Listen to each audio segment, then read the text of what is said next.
Gracias por la oportunidad de poder conversar con ustedes de un tema tan importante, pero hay que hacer el protocolo del agradecimiento. Esto lo organiza el colegio tomista, ¿no? El colegio tomista y la Asociación Nacional de Profesionales Tomistas. Son las dos instituciones, y obviamente la anuencia y las ganas y el esfuerzo suyo, doctora Gloria, y el trabajo ahí de John Jairo, que hay que felicitarlo por ese punto y ese esfuerzo. Bien, esto más que una cuestión magistral sobre un tema tan complejo, que además... ¿me escucha? Sí, doctor, listo. Además es un titulote, es un título tan comprometedor, hablar del lenguaje y la ética de las máquinas. Es bastante comprometedor. Es un titulazo, es un título que es para espectáculos. La verdad que es importante adentrarnos en este tema, sobre el tema de la ética de las máquinas y el lenguaje que se ha puesto allí. Y luego ya miraremos que en realidad qué es lo que encierra realmente ese título y por qué lo hemos puesto de esa manera. Pero lo importante es saber sobre la inteligencia artificial, si existe o no, si es o no, y qué vamos a hacer con esto. Siempre me gusta ir puntualizando la manera de conclusiva cada vez que desarrollamos un tema. En primer lugar, en el mundo actual, lo que existe, las dos preocupaciones mundiales es, oígase bien, la lucha entre dos generaciones, la generación adulta y la generación de jóvenes. Esa es la primera parte. Y la segunda parte es la relación máquina-humano. Esos son los dos ejes temáticos del mundo actual. Hace más o menos 6 meses más o menos, estuve editando una conferencia en Panamá y decía que la responsabilidad penal de las personas jurídicas era el gran desafío. Pero me encuentro que después de 4 meses y con la llegada de la pandemia, con el COVID-19, veo que la preocupación mundial ya son otros temas más. Ya se focalizó en otros temas más, que quede claro, y me gusta que queden los soundbites en lo que hablo, que quede claro. Las dos discusiones, y queremos focalizarnos nosotros, todos de manera transversal, es, oígase bien, la lucha o la guerra entre dos generaciones. Generaciones de viejos y generaciones de jóvenes. Ese es el primer aspecto. Sobre ello no vamos a referir de forma tan profunda, pero el otro aspecto sí es la relación máquina-humana. Y allí entronca el tema de la inteligencia artificial, ¿no? En la relación de máquina-humana. Y allí, obviamente, va la inteligencia artificial. Entonces, primer evento. Ahora bien, cuando abordamos el tema de la inteligencia artificial, luego ya miraremos qué significa inteligencia en realidad y si es o no. Al final, de manera conclusiva, lo estaremos estableciendo. Lo primero que se nos trae a la cabeza es el concepto de humano. Hablar de inteligencia artificial es trasladarnos o asociar al concepto del humano. Y hay unas preguntas que siempre hacía Kant. ¿Qué es el ser humano? Además, que queremos decir que la filosofía no ha podido resolver, que por más no existe un concepto coherente intelectual, además de lo intelectual que está cuestionado, pero no existe un concepto coherente intelectual que defina lo humano. Lo humano lo extraemos de la experiencia para saber es humano, pero no existe un concepto de definición del humano. Ya vaya problema, porque la filosofía no ha podido resolver. Por eso Kant se preguntaba, ¿qué es el ser humano? Entonces, cuando nos insertamos en el tema de la inteligencia artificial, tenemos que insertarnos en la humanidad y saber qué es el ser humano. Eso es lo que primero tenemos que hacer. Luego iremos desarrollando estas consideraciones respecto a lo que debe entenderse o no por el humano. Y ahora con el tema del COVID-19, tenemos que hablarlo, tenemos que referirlo. Con el tema del COVID-19 se infla, téngase bien, este concepto del humano y la importancia del ser humano. Estamos secuestrados, estamos confinados, todos sabemos, estamos en un estado de de peligro, de incertidumbre o de turbulencia, como habla Alan Greenspan, etcétera. Estamos confinados. Y se cuestiona o salta el tema de la preocupación de los derechos humanos y del humano. Bien, hay una cuestión también, para irnos introduciendo al tema, que hablar de inteligencia artificial nos inserta en lo que ya ustedes han escuchado de la famosa revolución 4.0, que creo que no es una revolución, más bien es una evolución de la 4.0. Y viene la preocupación que más adelante desarrollaremos si realmente nosotros como humanos somos simplemente un eslabón en el desarrollo evolutivo. Luego referiremos a la parte de la fe, a la parte de Dios. No quiero tocar todavía ese aspecto tan que exacerba y que desborda nuestro conocimiento como seres humanos.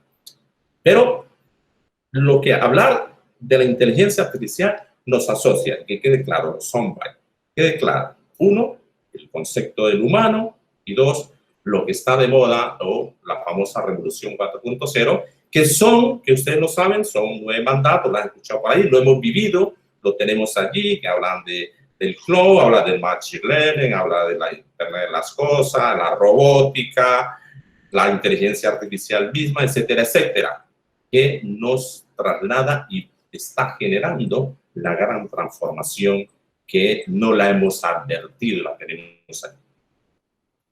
Pero para poder ubicarnos y saber, bueno, esto, ¿qué está pasando? A ver, lo que debemos analizar primero, ¿en qué etapa de la historia nos movemos? ¿Qué etapa de la historia tenemos? Porque debemos entender que cada etapa de la historia, cada etapa trae sus propias reglas de juego, trae sus propias consideraciones. Y les decía que en la última charla que había expresado, que decía que la responsabilidad penal de las personas jurídicas era un gran desafío, pero el gran desafío está más en la inteligencia artificial, porque ya toca la máquina, toca el humano, toca esa relación que ya no es como las etapas de la historia. Ustedes saben que los procesos históricos siempre se han caracterizado por procesos de divisorios sistemáticos. Siempre, ¿no? Siempre está en una etapa de la historia pasar a la otra, ¿no? Surge uno, pero es el mismo humano que surge. Es el mismo ser humano, el proceso divisorio, pero es el mismo humano. La etapa de la historia, la primitiva, la moderna, la postmoderna, que nunca ha existido, pero la hipermoderna, etcétera, etcétera, siempre hay un proceso divisorio. Aquí hay una cosa que preocupante. Aquí hay una cosa que es bastante preocupante, que es aquí el proceso divisorio es con uno no humano. Aquí ya es con uno no humano. Es la máquina. La máquina. Pero no veamos esto como una cosa que extraña, estrambótica. Las máquinas siempre han estado con nosotros. Las máquinas siempre han estado. La grúa, cuando ayuda a levantar el coche, que te ayuda a trasladar de un sitio a otro. Pero estamos siempre en presencia de máquinas, están con nosotros, siempre han estado. La regla general es que después tenemos que convivir, es como el caso del COVID, el COVID-19, ya está, esto no se va a ir, eso ya quedó allí, y hay que convivir con el COVID. Pero bueno, lo importante es saber que todo ese fenómeno industrial y a su vez tecnológico, nos permite hacer una gran transformación, y tal como lo mencionó la doctora Gloria, nos cambió las reglas de juego, nos cambió todo, nos transformó todo, ¿no? Las relaciones comerciales, la economía, es totalmente diferente. Pero de toda esa revolución en la Internet de las cosas, y como le mencionaba el cloud, que es la nube, toda la que más preocupa, fíjate bien, es la inteligencia artificial, porque es la que nos está tocando, es la que si no nos cuidamos va a ser el gran salto y el proceso divisorio entre el humano y lo no humano. Ha habido bastante preocupación sobre la temática y vuelvo y repito, y lo tenemos así en estos días. Ahora hace poco conversábamos con la doctora y le decía que no nos vaya a pasar como el COVID, ¿no? Que el COVID llegó y nos encontró desarmados, y llegó y sorpresivo y nos tiene en un estado de no saber qué hacer. Estamos sin brújula, ¿no? Y hay que prepararnos para la inteligencia artificial. Hay que prepararnos para que no nos llegue de esa manera tan sorpresiva y nos cuestione. Y, ojo, esto es más difícil todavía porque nos va a generar de pronto el desplazamiento como humanos. Entonces, vamos mirando. Ahora, ¿qué etapa de la historia? Porque eso es importante. Cada etapa de la historia tiene un nombre. Cada etapa de la historia tiene un nombre. Ojo con eso. Cada etapa de la historia. Entonces, la etapa de la historia que se vino y se desprende es hija de lo que veníamos hablando hace más o menos como lo último de lo último, la hipermodernidad. Y ahí cito mucho a un autor francés, el profesor de Grenoble, que tiene un libro interesante y siempre lo cito, es enésima vez, cada vez que hablo lo cito y les sugiero que se lo lean, Los tiempos hipermodernos. Es un libro chiquitito, que se lo pueden leer en un ratito, sobre los tiempos hipermodernos, cómo toda esa estructura que está allí cambia a la etapa de la histórica y tiene otra regla de juego, tiene otra forma de relacionarse, etcétera, etcétera. Esa hipermodernidad tenía unas características y todavía sigue vigente. Ahora todo es hiper. Estamos hipertecnologizados. Es una locura. El móvil, el retweet, etcétera, etcétera, que más adelante vamos a tocar.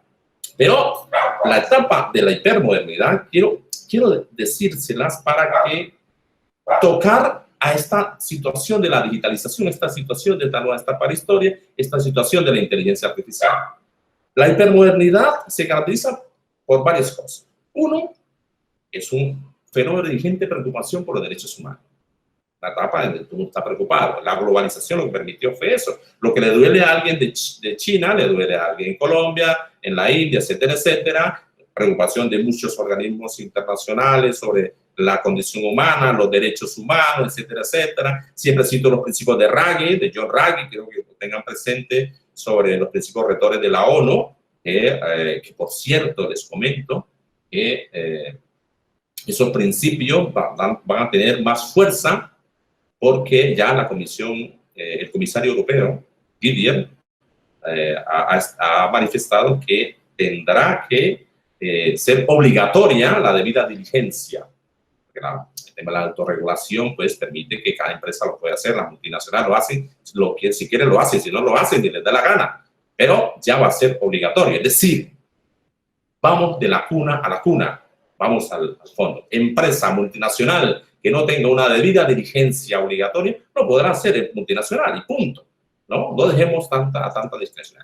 Pero lo que quiero manifestarles es que en ese fenómeno, este universo, salir a la calle y mirar qué historia tenemos, visualizamos ingente preocupación de los derechos humanos.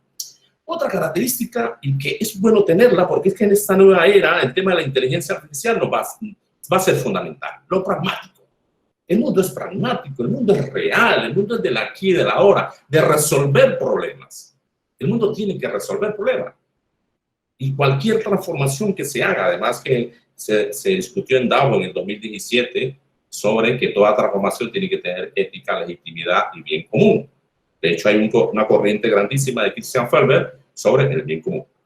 Pero la característica de esa etapa es que es pragmática, ¿no? Dejemos los idealismos, dejemos de estar con ideas quijotescas. Eso era en otra época.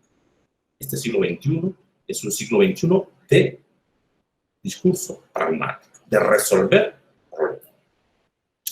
Y viene otro discurso, otra característica de esta hipermodernidad, que es el famoso hiperindividualismo, exagerado y que ha dado un montón de consideraciones también, el hablar de esa exageración del yo. Y es característico de esta sociedad, es característico de esta etapa de la historia. Todos queremos jubilarnos y compramos un chalet o una casa en el campo, irnos apartando y no queremos saber nada de la sociedad. Queremos estar allá, luego tendremos la oportunidad de tener nietos, cada uno lo tengo, pero los que tienen la oportunidad y el privilegio quieren tener con sus nietos, sus fincas, etc. Hay un individualismo exagerado, hiperindividualismo. Todo en esta etapa es hiper. Bueno, también el hiperamor, qué sé yo. Pero todas esas consideraciones de lo pragmático, la creciente preocupación, el tema del hiperindividualismo, también hay otra característica importante, que es el mercado todo es empresa, etcétera, etcétera. Pero dejo de último una característica importante de la hipermodernidad, que es, óigase bien, la ciencia y la tecnociencia. El mundo actual es manejado o tiene la influencia directa de la ciencia y la tecnociencia. Todo es tecnológico. Y allí viene una crítica, y alguna crítica mordaz, la que casi todos lo han hecho en el tema del COVID, que no se ha hecho caso a la ciencia. El problema del cambio climático, el problema de la devastación que tenemos como planeta y que hemos descuidado el planeta es porque no se ha hecho caso a la ciencia. No quiero referirme en el caso de Trump, que no le pone cuidado a un discurso científico sobre el daño al planeta que le estamos haciendo a través de la postindustrialización. Pero el tema de la ciencia y la tecnología, hay que poner, la tenemos allí, está allí, estaba asomadito, y lo tenemos allí. Y observamos, por ejemplo, fenómenos que tienen que ver con la ciencia y la tecnociencia, que ahora todo es técnico. Y aquí tiene una cuestión de Derrida sobre la deconstrucción de todo. Hasta el amor se está deconstruyendo. El amor se está desconstruyendo. Ahora, incluso la forma de enamorarse es distinta. Ya con el nivel técnico, el WhatsApp, quieres expresarle que la amas, le mandas un corazoncito. Y si la quieres más, pues le manda un corazoncito con pulsaciones. Le dice un montón de cosas que quiere decirle a la chica. Puedes conquistarla a través de un programa virtual, qué sé yo, casamentero, etcétera, etcétera. Hasta allí, lo vimos pegado del móvil. Todos. Revisamos el correo electrónico siempre. Los comunicamos a través de esas situaciones. O sea, las máquinas y el fenómeno digital está ahí con nosotros. Yo le cuento una anécdota. Tuve una oportunidad de conocer a Sofía, que es el robot más inteligente del mundo. No sabe si es decir de Sofía o la Sofía, qué sé yo, porque no sabemos si tiene sexo. Y tuve la oportunidad de escucharla en Medellín y, claro, hubo una interacción. Incluso el alcalde de Medellín de ese entonces le preguntó que qué era Medellín, qué opinaba de Medellín. Y la máquina, o sea, el robot, el humanoide, Sofía le dice, oye, me gusta Medellín, me parece interesante, y me gusta, oígase bien, que tiene árboles artificiales. Te digo, te lo confieso, yo no sabía que Medellín tenía árboles artificiales, y había al lado mío un ingeniero de sistema, y le digo yo en broma, debe ser que le pidió que le soplara su prima Google para que le dijera que si había árboles artificiales. Pero se sostuvo un diálogo, ¿no? Y ese fenómeno se está dando en todo lo que tiene que ver con la tecnociencia. A nivel de nosotros como abogados, ya lo saben ustedes, lo han escuchado por noticia, el abogado Ross en Toronto, que hace todo. Existen los smart contracts. Los smart contracts, los contratos inteligentes. Ya tú compras un coche y te viene ya con el contrato instalado. Si no pagas el seguro, el carro no te prende. Ya compras una lavadora, te dice que la gente tiene que usar, el refrigerador, etcétera, etcétera. ¿Qué hacemos ante eso? ¿No? Son fenómenos que se están presentando. Tenemos aquí en la superintendencia, tiene un sistema, el sistema Ciarelis, se llama Ciarelis, que permite las discusiones en problemas de arbitramiento. En la Corte Constitucional está Prometea, que eso es de Argentina, que permite la selección de tutelas, ¿no? Y si nos vamos al exterior, sabemos que Estonia es 100% digital. En Estonia existen los jueces robots. Bueno, en China también lo hay, ¿no? Los jueces robots, que permiten resolver quejas o problemas que no pasen de 7.000 euros, que son como 25 millones de pesos colombianos, y lo resuelve un robot. Las conversaciones que hacemos siempre a través de un call center, lo resuelve un robot. Uno cree que está hablando con una persona y es un robot. O sea, existe una cuestión programada. Claro, y nos traslada a la mente y decir, oye, pero bueno, pero eso no es inteligencia, ¿no? Eso simplemente es una programación estricta sobre un tema determinado y la máquina te lo resuelve.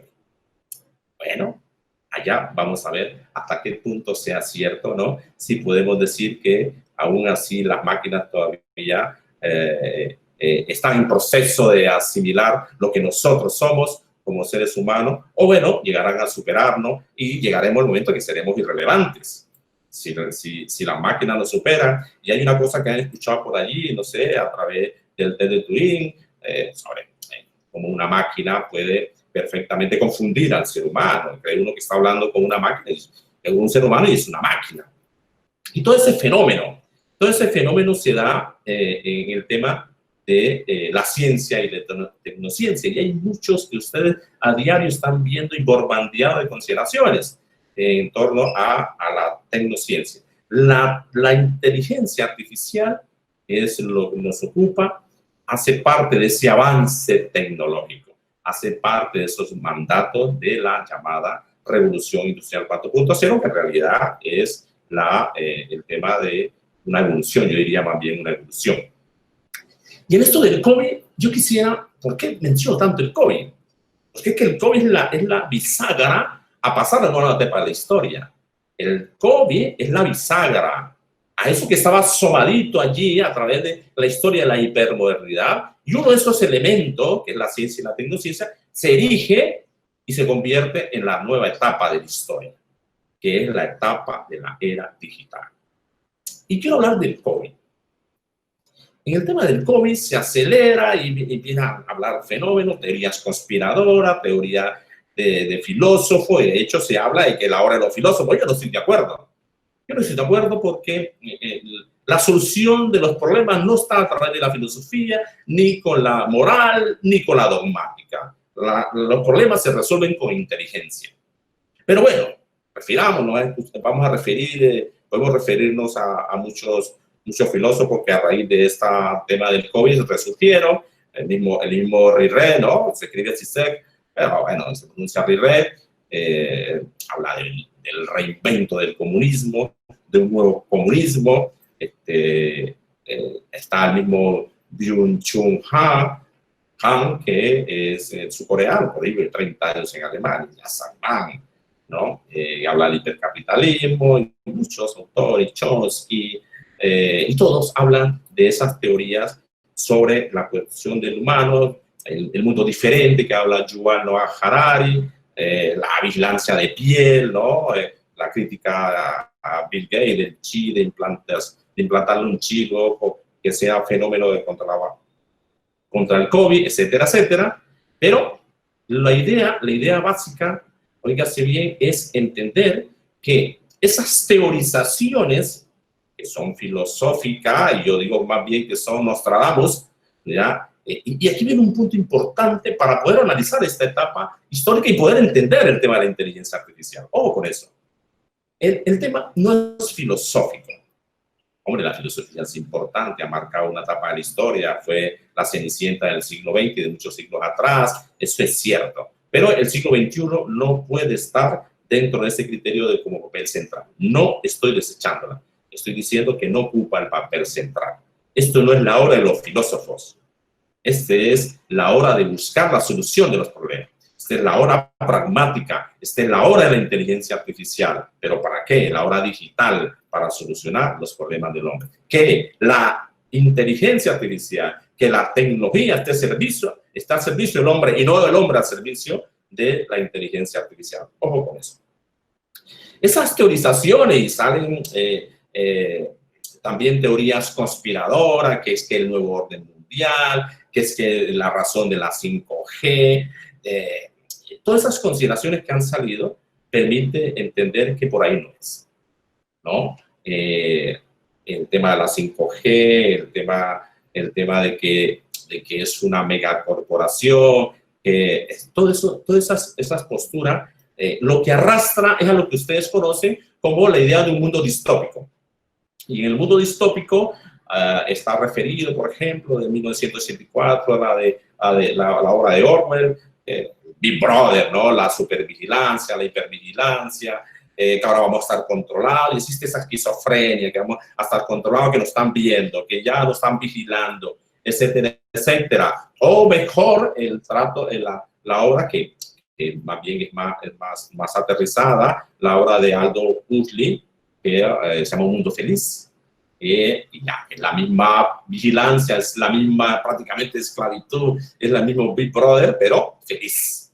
Y eso es un fenómeno que casi se nota en China. En China, por ejemplo, el colectivismo que ha dado buen éxito para el tema del tratamiento del COVID o el control del COVID, es un colectivismo prácticamente que se disfruta. El chino es feliz con su móvil, todo lo hacen por el móvil, etcétera, etcétera.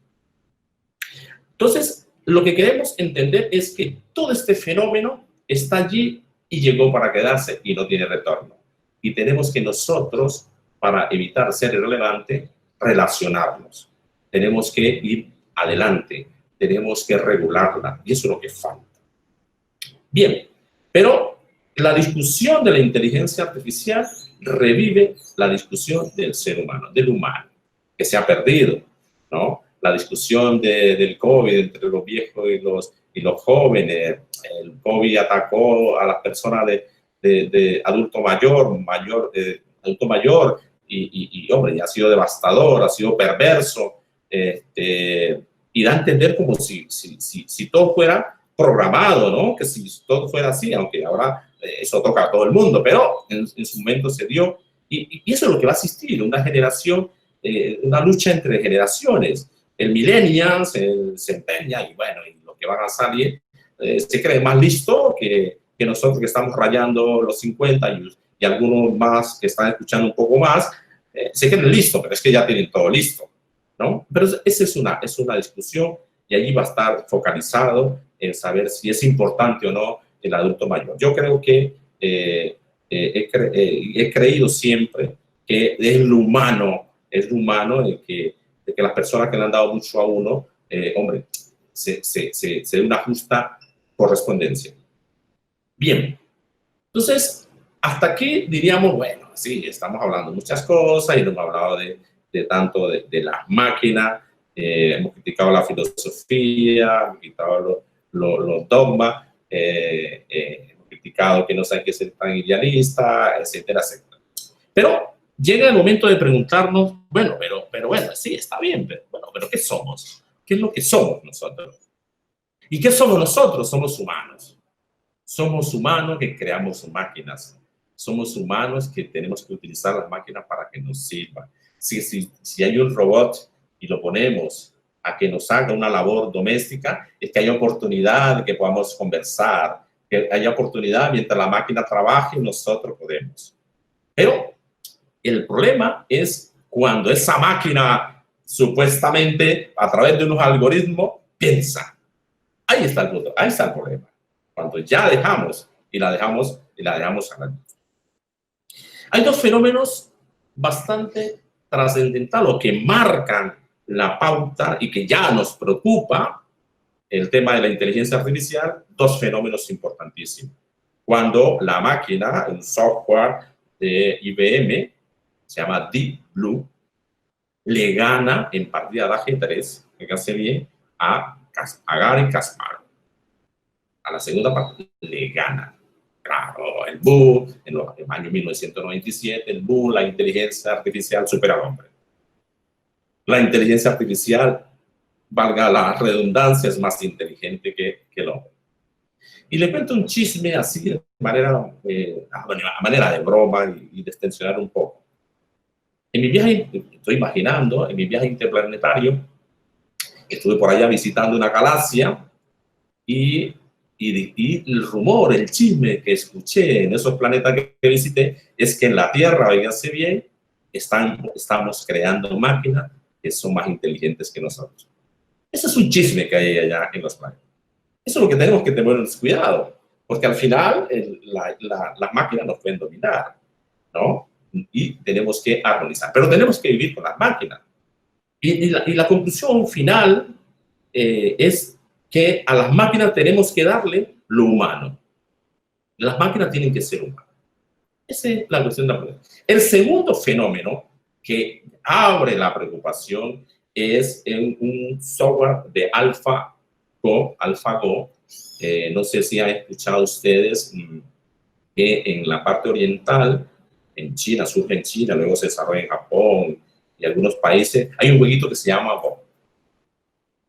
Es un jueguito que son como tener 4 ajedrez al mismo tiempo.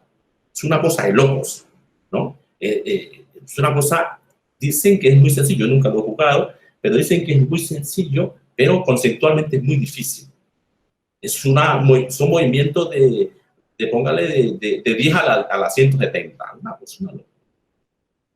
Y ese sistema de AlphaGo, que es de la DeepMind, que es una filial de Google, pues superó al campeón de China.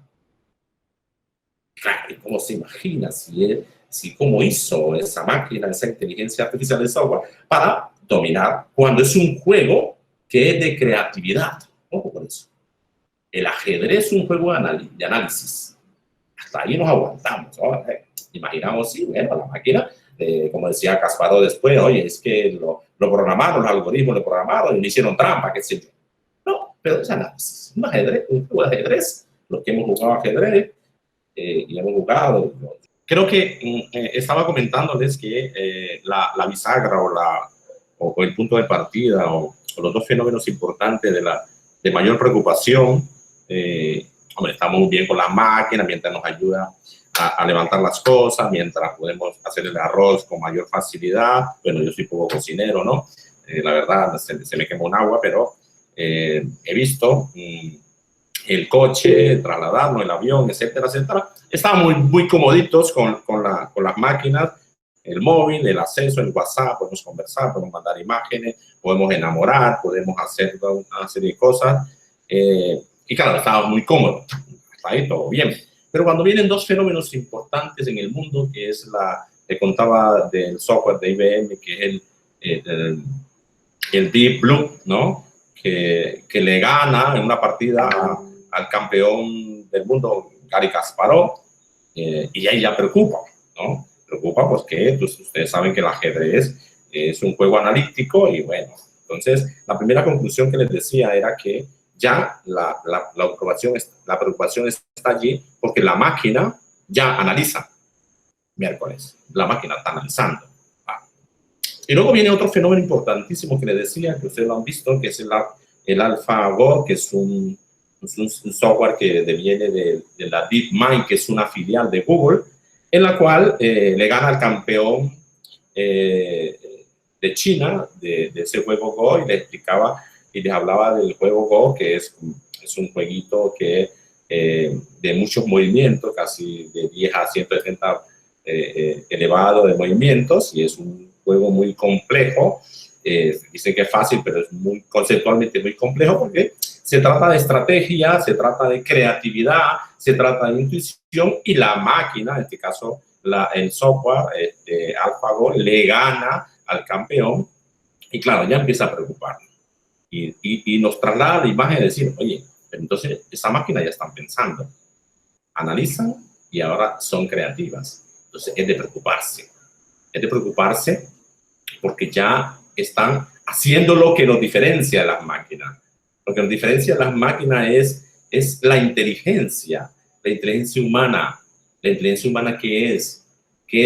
Y me adelanto un poco. Inteligencia viene del latín intellectia, pero deriva allí y traslada al intelligere, que es entre, y legere es leer, entre, leer, que es comprender. Inteligencia es comprender, es poder crear un lenguaje.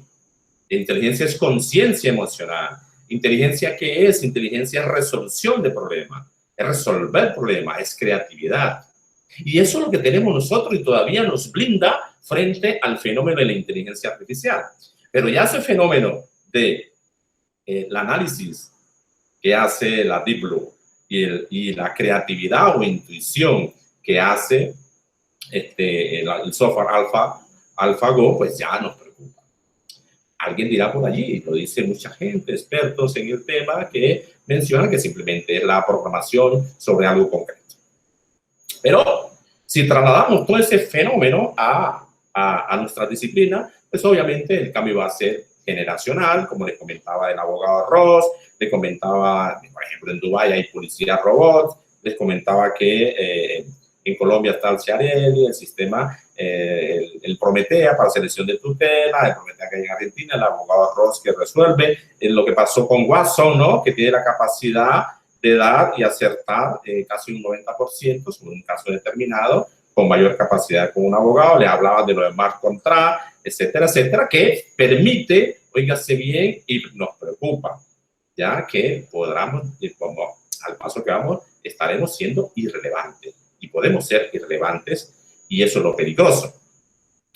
Claro, pero todo ese discurso tiene de saber si todo lo que tenemos puede enfrentarnos, puede relacionarlo con la máquina no humana, que es la máquina y el humano, la relación. A ver si esa simbiosis se da. Y les comentaba, no sé, repasando un poco la etapa de la historia, en que entramos a una etapa que se asomaba, ¿no? Que estaba por allí asomadita, con la ciencia, era una característica de la hipermodernidad, pero ahora se erige y se funda como una etapa única, que es la etapa digital. Todo es digitalizado, ahora las relaciones, pagos online, etcétera, de contada historia, que Estonia es 100% digital. Eso para introducirnos un poco y no dejar eso allí, que pronto, al momento que hablamos, el audio no se dio.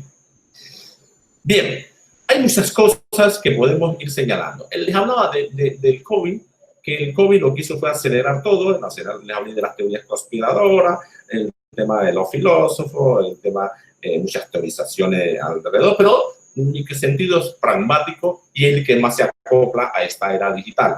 Ojo, cuando hablo de estas características nuevas, lo que quiero significar es que la transformación va a llevar a todas las relaciones, tanto comerciales, tanto económicas, tanto relaciones de derecho, etcétera, etcétera, que permite cambiar el mundo. Hay una obra interesantísima y en esto hay que también la teoría futurista, y le recomiendo siempre a Nick Bostrom, que tiene una obra interesante de Future Humanity, que trae 4 elementos en la humanidad, que se puede dar el fenómeno del estancamiento, es un libro en inglés, el estancamiento, el colapso, la extinción o la poshumanidad, que es lo mismo reflejado, dígase bien, en las obras como las obras de Dan Brown, El origen, que te recomiendo que se lo lee, que al final traduce a un poshumano. Y hay una obra interesantísima que es bueno leerla, en la parte incluso de la introducción de un argentino, Andy Stallman, sobre el humano phone, el human phone, ¿no? Estamos en un mundo online y un mundo no online, ¿no? O sea, por ahí hablan de una etapa híbrida, yo no creo así, no puede haber nada híbrido, es concreto. Pero lo que lleva a toda esta era digital y uno de los elementos que hablamos de la inteligencia artificial, que es uno de los mandatos, es que se da o no se da una transformación. Ya no sé si había señalado que en el 2017 en la reunión de Davos, hay que estar pendiente de Davos, Suiza, se estableció que cualquier transformación tiene que tener 3 elementos. Tiene que ser ética, legítima y que sirva para la humanidad, que sirva para el bien común. Y ese bien común es el fenómeno tan importante que está manejando en este momento Christian Felber, ¿no? Sobre su teoría del bien común y es un movimiento fuerte sobre eso, me parece bien, excelente. Entonces, cualquier transformación, incluso el derecho, este derecho que va a estar en este mundo digital, tiene que ser ético, legítimo y que sirva para la sociedad. Atrás quedan los fenómenos de la estricta legalidad, atrás quedan los fenómenos de dogma, atrás quedan fenómenos que tienen que ver con tanto idealismo, ¿no? Todo el mundo actual es pragmático y por eso le estaba diseñando, le estaba manifestando cada una de las características de este nuevo mundo para poder saber cómo lo vamos a enfrentar. Y para prevenir y evitar que no nos pase lo del COVID. Les decía que el COVID nos tomó de sorpresa y no estábamos preparados. Y que no haya pasado, y así bien, que esta inteligencia artificial también nos tome de sorpresa, porque ya está allí y tenemos que regularla. Ante esa preocupación, y a manera conclusiva, les puedo decir que no existe, oígase bien, en este momento, un criterio unificado sobre la ética sobre la guía para el tema de la inteligencia artificial. Y hay una preocupación ingente, incluso la notó Stephen Hawking, de decir que hay que ponerle freno a la inteligencia artificial. Hay que ponerle freno, y el único freno, oígase bien, es la ética. El único freno que le podemos poner es la ética. Y el darle, el dejar a esa máquina, o más bien humanizar esas máquinas. ¿Ya? Porque llegará el momento en que las máquinas nos controlen si no le ponemos freno y si no le ponemos reglas. Y no hay en estos momentos ninguna guía universal. Hay unos intentos, están los principios que se hizo en California, se llaman los principios Asilomar, son 23 principios para el tema de la regulación de las máquinas. Está lo que pasó en el Parlamento Europeo, que tiene también unas disposiciones. Ya sabíamos que estaba lo de Isaac Asimov, ¿no? Que decía, pero es insuficiente, esas 3 reglas de Asimov. Y también existe lo que modernamente, y ustedes lo deben conocer, que tienen un acercamiento más al tema religioso, el tema del Ron Call. El Ron Call es el llamado de Roma, en la cual entre IBM, Microsoft y existe la Pontificia Académica o Academia para la Vida en el Vaticano, ¿no? Y curioso, y esta manera de especulación, quisiera incluso cerrar los micrófonos, la manera de especulación que curiosamente esto se firmó el 28, fue del 26 al 28 de febrero en Italia, y Bill Gates al siguiente vende acciones del IBM, ¿no? Firma el pacto de la guía de la ética para la inteligencia artificial y vende las acciones del IBM, ¿no? Curioso. Curioso, es una manera de comentario. Curioso. Pero lo importante es saber que son los 3 fenómenos importantes, las 3 guías más importantes que hay, pero no existe de manera oficial una guía con fuerza obligatoria para las máquinas, y eso sí me preocupa. Eso sí me preocupa porque estamos detrás. Ese es el llamado a nosotros como abogados. El llamado es, óigase bien, que busquemos la manera de crear unas guías. Ustedes saben, y no sé si lo pasó en la presentación, dirijo una asociación de derecho penal empresarial donde se establece, obviamente, y la búsqueda de las buenas prácticas en el tema del desarrollo empresarial. Y estamos intentando, y lo estoy haciendo, de crear unas guías concretas sobre el tema de la ética en la inteligencia artificial. Es lo único que nos queda. Hay varios fenómenos, y me explico. Uno, el tema de la moral. ¿Será que la moral nos ayuda a enfrentar o relacionarnos armónicamente con las máquinas? Creo que no. La moral es demasiado subjetiva y llega a ser manipulada. ¿Será que los dogmas, ya sabemos que los dogmas están desgastados, Obama lo dijo, cuando se posesionó, etcétera, etcétera, los dogmas son verdades absolutas, y en un tema de desarrollo tecnológico es muy tenaz pensar en una verdad absoluta. Por eso critico mucho el derecho penal y todos los derechos que se basan en dogmas, que no permiten ser abiertos, no permiten un desarrollo, y siempre he dicho, no me cabe en la cabeza un derecho penal tal cual como está construido en Colombia, que resuelva los problemas de los mandatos de la Revolución 4.0. No me imagino un derecho penal viejo, vetusto, del siglo XIX que resuelva, o del siglo XX, que resuelva el problema de la inteligencia artificial, el problema del cloud, el problema de la Internet de las cosas, el problema del machine learning, el problema de la robótica. En esa dirección he intentado, y así lo planteé más o menos en el 2015, sobre un derecho penal de las máquinas, y he tenido bastante controversia sobre eso. Quizás imaginé muchas películas Netflix o muchas consideraciones que he estado revisando, pero realmente sí es así. No sé si han visto la película Yo Robot, en la cual lo que plantea, hágase bien, es la individualidad del robot, ¿no? Y es preocupante, ¿no? Hablamos del humanoide, qué sé yo, pero tenemos que ir allá, tenemos que regularlo, tenemos que anticiparnos. Obviamente es el derecho penal que yo planteo, es un derecho penal pragmático, un derecho penal preventivo, es un derecho penal para las máquinas, dirigida solamente a las máquinas para prevenir los daños que pueden ocasionar. Porque se está señalando, y a través de la inteligencia artificial, que las máquinas pueden reprogramarse. Puedes programar un humanoide para que tenga 4 horas de funcionamiento y él perfectamente se puede recargar automáticamente y se conecta y listo. Entonces, hay que anticiparnos y eso es un desarrollo que tenemos que hacer. Y todas esas características que les mencionaba de la hipermodernidad, el tema de la preocupación de los derechos humanos, el tema de lo pragmático, el tema del individualismo, el tema de la ciencia y la tecnociencia, hacen parte de esa estructura nueva que permite el nuevo desarrollo. Pero en la EPA, todos esos elementos, yo siempre hablo del sancocho, todos esos elementos que he estado mencionando, el sancocho, lo saben ustedes, que lleva yuca, lleva plátano, lleva todos esos elementos, todo eso que les estoy diciendo es para que esas partículas nos permitan definir, óigase bien, para nosotros que somos abogados, el derecho que tiene que ser en esta era digital. Y no nos tome por sorpresa, para poder resolver problemas. Al final lo que sí quiere es resolver problemas. Pero bien, hasta ahí vamos adentrándonos al discurso. Y yo siempre juego con los simbolismos. Y no quiero hacer especulaciones, desarrollo bíblico, es que es el fin del mundo, es que son los Illuminati, es que es una megacorporación, es que nos tienen hipervigilados. No quiero hacer abstracción de todo eso, pero hay unas cosas sí que me permite reflexionar, y en estos tiempos de pandemia que uno también le vuela la imaginación. Pero el discurso del tapabocas, no sé por qué le llaman tapabocas, creo que más tapa solamente la boca, también tapa la nariz, ¿no? Debería tener otro nombre y, por ejemplo, en Cuba le dicen nasobuco. Bueno, me parece mejor, nose de nariz y boca, ¿no? El nasobuco.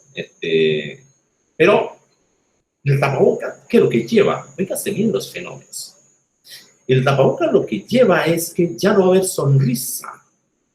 Ya la característica del humano, y que les hablaba a ustedes lo que pregunta de Kant, de qué es el ser humano, y que le hablaba a ustedes de que lo humano es lo que está en cuestión a través de cuando asociamos el término de inteligencia artificial, porque la inteligencia es propia del humano. Entonces, ¿y qué es lo que caracteriza al humano? No hay un concepto, les repito, en eso, y hay que ser claro en eso, no hay un concepto coherente intelectual sobre el humano. Eso lo sabemos. Pero sí, a través de la experiencia, podemos saber y diferenciar qué es un humano. Una sonrisa, un abrazo, eso nos hace humanos. Y eso es lo que el nuevo fenómeno, la entrada digital, que abruptamente lo hace el COVID, que aceleró todo, como decía, ya estaba asomadito por allí. Por eso la era digital nueva es una hija de la hipermodernidad. ¿Ya? Y esa particularidad del tapabocas, del ya no hay sonrisa, del aislamiento, ¿no? El estar allá con el otro distante, ¿eso es qué es? Eso es un fenómeno propio de las máquinas. Las máquinas no tienen sentimiento. Las máquinas no pueden abrazarse y sentir lo que es abrazarse, lo que es sentir eso lo hace humanos, pero ya no está. ¿No creen ustedes que nos están preparando, la evolución misma nos está preparando para llegar a ese no humano, a ese post-humano, a esa transhumanización que dará el diálogo o la armonía o no con las máquinas? Es que todo está generando como una explicación, ¿no? Al abrazo es lo más grande. Y curiosamente, quería darles una frase al terminar toda esta cuestión, que abracemos una máquina, ¿no? Tenemos que convivir con ella, es inevitable, tenemos que estar con ella. Entonces, claro, todo este fenómeno nos permite entender, y nosotros como abogados, adentrarnos y diseñar qué es lo que pasa con esta sociedad, en qué etapa estamos, qué reglas de juego son, cuál es el cambio y qué tenemos que hacer con el discurso de inteligencia artificial o no. Pero importante resolver. No está en la moral, la solución de los problemas no está en la moral, y eso estoy de acuerdo con Gili Poesky, no está en los dogmas, óigase bien, está en la inteligencia. En la inteligencia, porque la inteligencia permite, óigase bien lo que hablaba, solucionar problemas. Inteligencia permite conciencia emocional. Inteligencia permite, óigase bien, buscar la manera de resolver, y reitero, los problemas. Y todo el diseño que podamos tener en esta era digital es para eso. Cualquier transformación, les hablaba, que sea en la era digital, tiene que tener ese elemento de ética, legitimidad y bien común. Yo, más o menos, perdón, el yoísmo, en los años 97 escribí un trabajo loco sobre la equitipicidad, sobre los equitipos penales, en el año 97, en la cual rompía con el principio de legalidad. Es decir, no es importante la legalidad tanto. Lo importante es la legitimidad. Eso es lo más importante. No sé si ustedes han leído a Glaucón, 400 años antes de Cristo, que habla del nomos y la naturaleza, ¿no?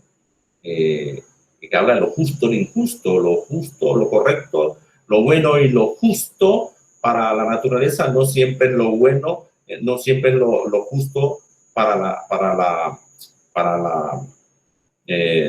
el nomos, ¿no?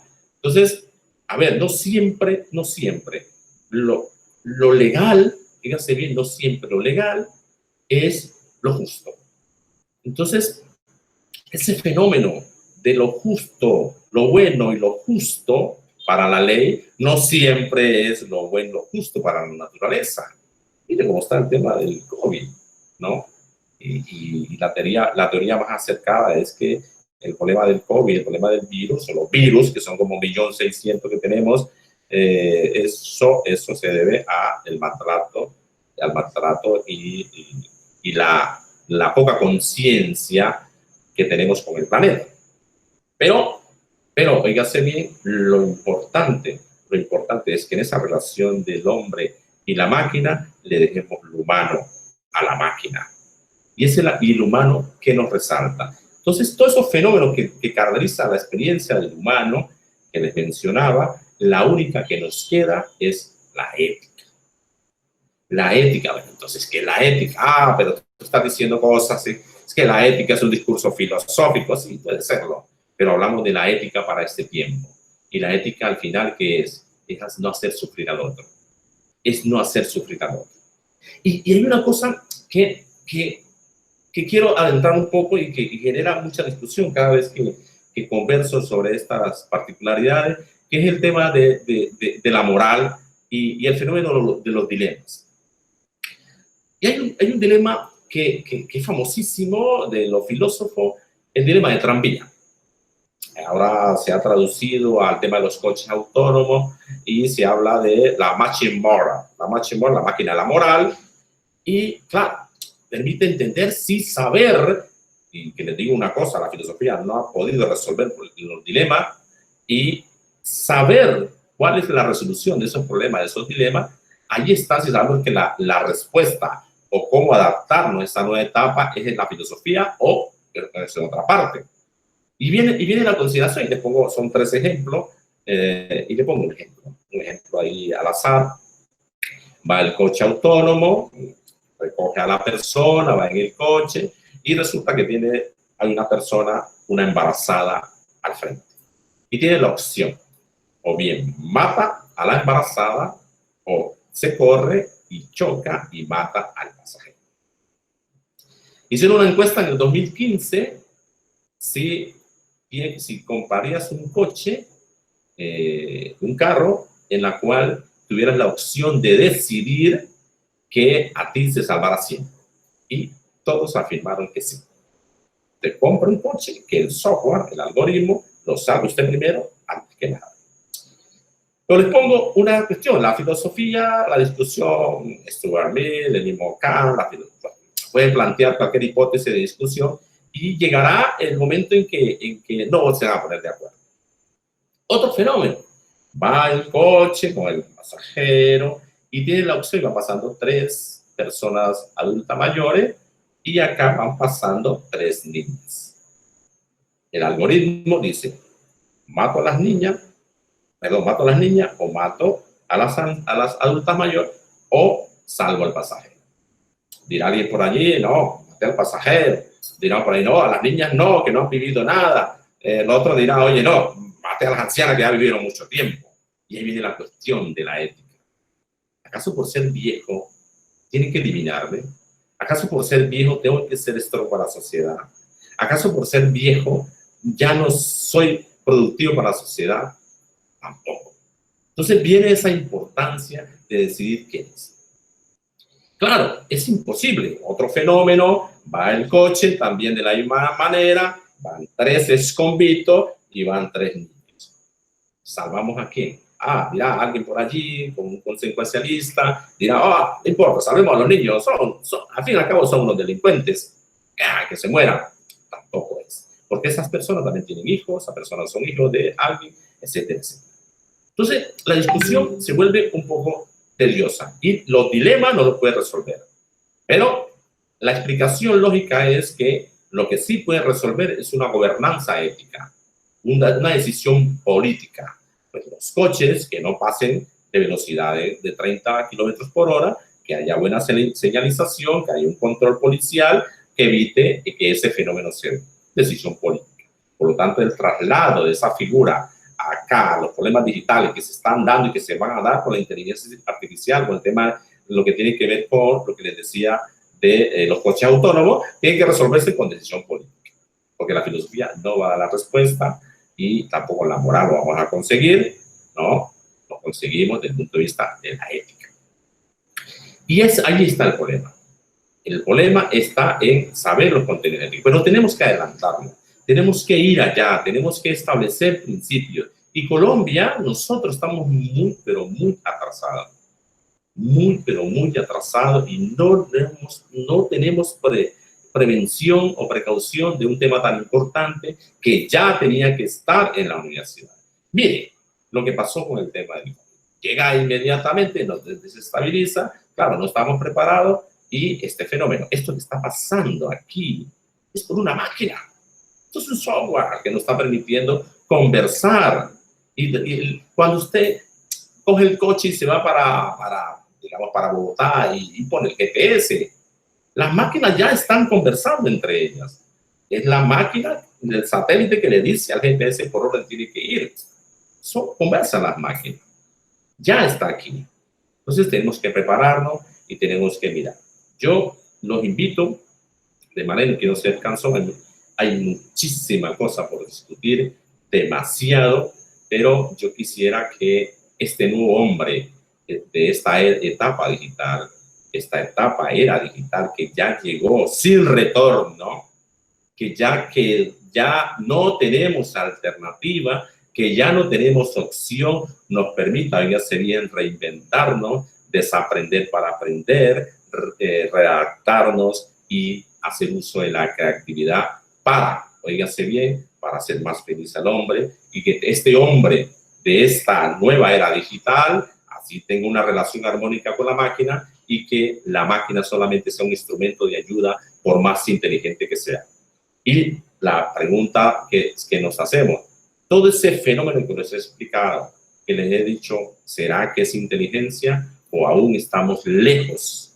Óigase bien, lejos de que las máquinas sean asimiladas y que piensen como nosotros, que las máquinas puedan actuar con nosotros por sí solas, o simplemente es un programa concreto, sobre una determinada acción, o un determinado actuar, o un determinado situación. Ese queda allí en el aire y cada uno saquemos nuestras conclusiones y bueno, que vuele la imaginación, pero tenemos que prepararnos. Preparémonos porque esto ya llegó y llegó para quedarse. A nivel del derecho, tenemos los famosos legalty, ya lo tenemos allí, esa digitalización. Sabemos que estamos atrasados como 10 años, se ha desarrollado mucho y muchos lo han comentado. Los fenómenos como el teletrabajo, el fenómeno como el outsourcing, tenemos como el fenómeno como lo que tiene que ver con el fenómeno del reconocimiento facial, y viene toda la cuestión de los derechos fundamentales, del discurso, pero tenemos que armonizar esta situación porque ya se dio en la justicia, sabemos de lo del expediente digital, de la firma electrónica, etcétera, etcétera, pero vuelvo y repito, todo ese fenómeno es simplemente, oíganse bien, cambios. Ojo, cambios. No es ninguna transformación radical. Necesitamos una transformación radical. Necesitamos una idea quizás como la que planteó póstumo Ulrich Beck en la obra La Metamorfosis del Mundo. Es un libro inacabado que se lo publicaron después de muerte. Ulrich Beck, el sociólogo de la sociedad del riesgo, hablaba de la metamorfosis del mundo, pero es un libro que no terminó. Murió el 1 de enero de 2015 y bueno, en 2007 se publica, pero ustedes saben que como la metamorfosis, la oruga se transforma o hace el proceso de metamorfosis, lo hace para una mariposa. La oruga no sabe que va a ser mariposa. Así mismo puede pasar este fenómeno. No sabemos qué viene. Y la única manera de limitar esto, de controlar, es a través de la ética. De la ética entendida desde el punto de vista del consenso.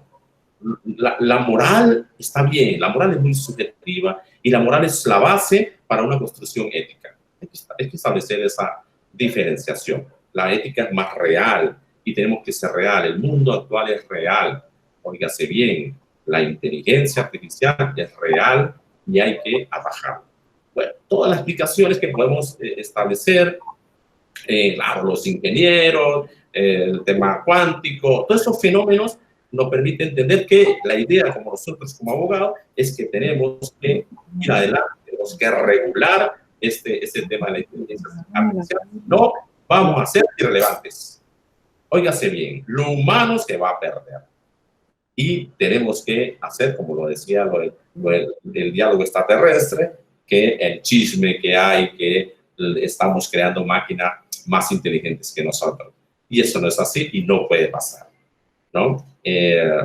No sé qué más conversar, hay muchos fenómenos por decirle y bueno, estoy presto a que sigamos dialogando y más que respuesta, se den preguntas y dejemos todo porque esto está inacabado, este es un tubi continuo, o sea, esto está por desarrollarse y vamos para allá, como lo que plantea el derecho penal de las máquinas, es un planteamiento que está por desarrollarse, pero tenemos que hacerlo porque los instrumentos que tenemos en estos momentos son insuficientes. Y dejemos ya de estar reciclando, dejemos de estar ajustando todo cada vez que se dé un fenómeno, de ajustar y ajustar. Y eso es lo que pasa con el desarrollo del derecho penal. Soy penalista, que cada vez que sale un fenómeno lo ajustamos y estamos reciclando, estamos parchando. No, vamos a la transformación, al texto. Hay un texto interesante de La Cuna a la Cuna que se lo recomiendo, que permite entender, oígase bien, que hay que ir al producto. Y nosotros tenemos que buscar una transformación radical. Esto no es de discurso que he escuchado por allí, de volver a la normalidad. ¿Qué normalidad? Si la normalidad no ha sido suficiente para resolver un problema de esto, no podemos volver a la normalidad. Y tenemos que una transformación radical, como el tema del derecho, que es nuestra disciplina. Tiene que haber una transformación digital. Tiene que haber unas nuevas reglas de juego. Y en esto ya venía asomado una obra interesantísima que siempre la recomiendo, de Manuel Castells, sobre la sociedad de la información, la sociedad en red, ¿no? Ha cambiado todo el Internet, lo que dijo al inicio la doctora Gloria, ha cambiado.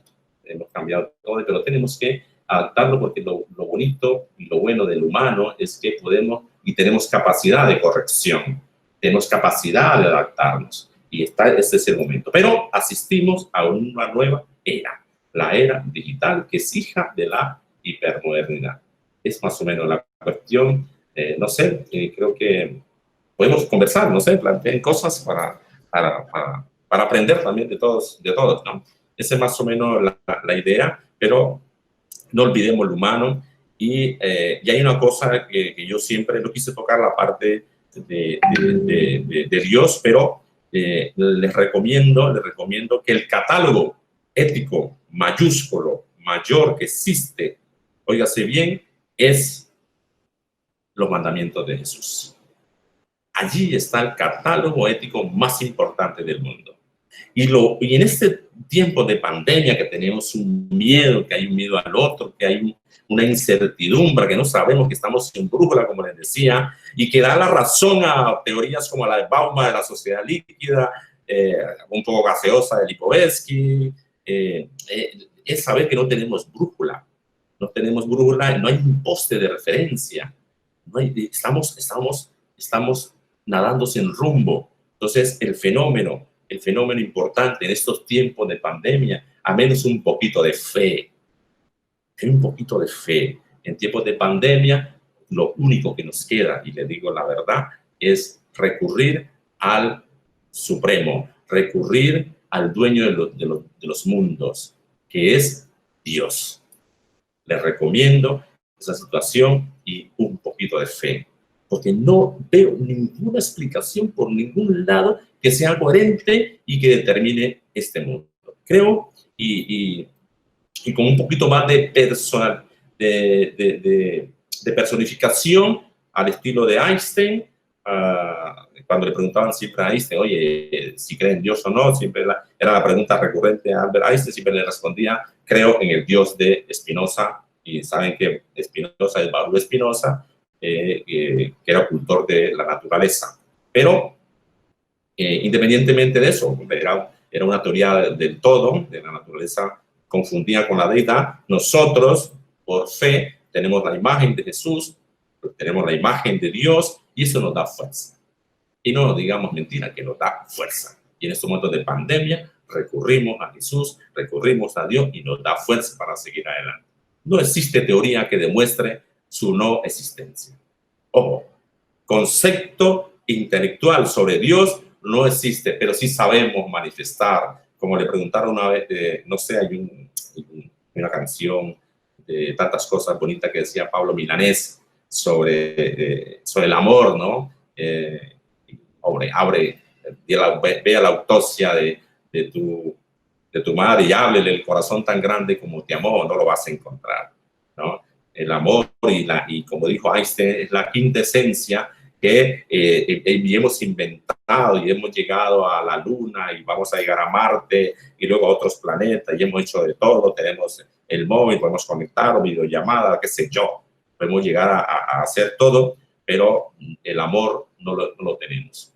Pero no quiero hablar de un amor y no quiero ser contradictorio a un discurso pragmático del amor, que el amor es un concepto absoluto. Hablo del amor de Jesús a los hombres y el amor de madre e hijo. Lo demás es literatura, lo demás está para los libros. Pero nosotros, como seres humanos, desde el punto de vista pragmático, vamos con las emociones, que esa es la que no tienen las máquinas. Las máquinas, por más de algoritmo, por más que uno llega a una ciudad, bienvenido, cada vez que va a un país, bienvenido joven, te saben tu gusto, tú te conectas a Facebook, ya saben que te gusta la guayaba, ya saben que a ti te gusta leer literatura policíaca, ya se saben todo de ti, pero aún así no podrán determinar lo que caracteriza al hombre, que es la conciencia emocional, que es la idea de resolver problemas, los sentimientos, y sobre eso es la diferenciación de inteligencia artificial e inteligencia humana. Por más que sea, hasta ahora no podemos decir que hay inteligencia de máquina. Es simplemente una programación que tiene una capacidad, así sea analítica, así sea creativa, como los dos ejemplos que le dice, pero no se puede decir, y todavía el camino es largo para las máquinas, pero tenemos que poner freno. Tenemos que poner a través de ¿qué? De la ética. Y ese es el mandato. Por lo tanto, en el derecho, si trasladamos todos esos fenómenos, será la búsqueda de un hombre ético, un derecho penal ético, un derecho civil ético, un derecho comercial ético, un derecho administrativo ético, etcétera, etcétera, etcétera. Y quizás a nivel de gobernanza, estaba haciendo unos cursos en la George Washington de gobernanza, quizás tengamos un líder ético, que creo que no lo tenemos en este momento, lastimosamente. Esa es la contienda del tema de las máquinas, pero ese es el mensaje. Muchas gracias.